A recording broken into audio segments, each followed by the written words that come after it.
Ceramics is my little pottery business. It's a one-person thing, and I make hand-thrown drinking vessels and various other objects.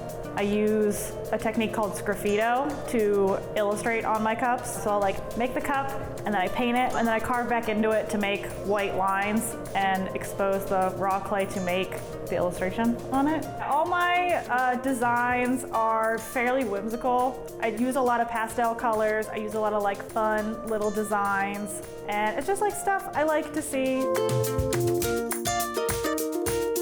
I started at the University of Akron. I went there for my BFA, and I had a intro to 3D class that had one clay project, and I was like, oh, well, I guess this is just what I do now. And I just never stopped. It's a multi-day process for making everything. So I'll start off by like coming in, I wedge up some clay, and then I'll throw it on the wheel, and then give it like a day to dry.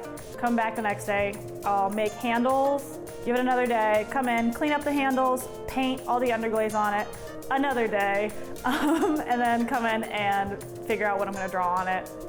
And then after it gets drawn on, that has to dry out, and then they get put into the kiln for a bisque firing, come out of the kiln, clean them up, sand the bottoms, dip them in my clear glaze, put them back in the glaze kiln, and then take them out later, then they're done.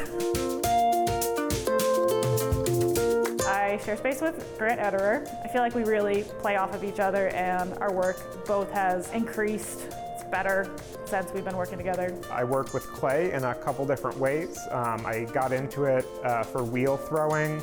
So that's what everyone tends to think of, sitting down, making a pot on the wheel. And then I got into slip casting, which is a more industrial process, how like toilets and sinks are made. Mostly functional ware. I have some vases that are on the sculptural side, drinkware, servingware. I hand build sometimes. I'm all over the place. My process is a pretty wide net.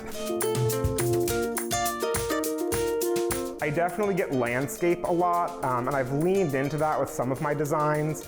But the way that I work with clay, I give the material parameters to make its own designs, which is how nature makes things anyway. I just have it become a cup afterwards. I would say I'm passionate about the material, and I think that a lot of clay people would agree that once you get your hands on it and realize how many things it can do, you just can't you can't stop, and you just want to keep playing with it and figuring out what else you can get the material to achieve. I would be so lucky as to be in someone's everyday rotation. A lot of people have bought work and say like, oh, it sits on a shelf and it's beautiful and I look at it often. I am thoughtful about how it feels in the hand and how it's weighted. And how it is to use. So if they are purchasing it and using it every day, I'm elated. That's wonderful. I use my own work, and Mary's as well. Yeah, there's something really nice about handmade objects in the home.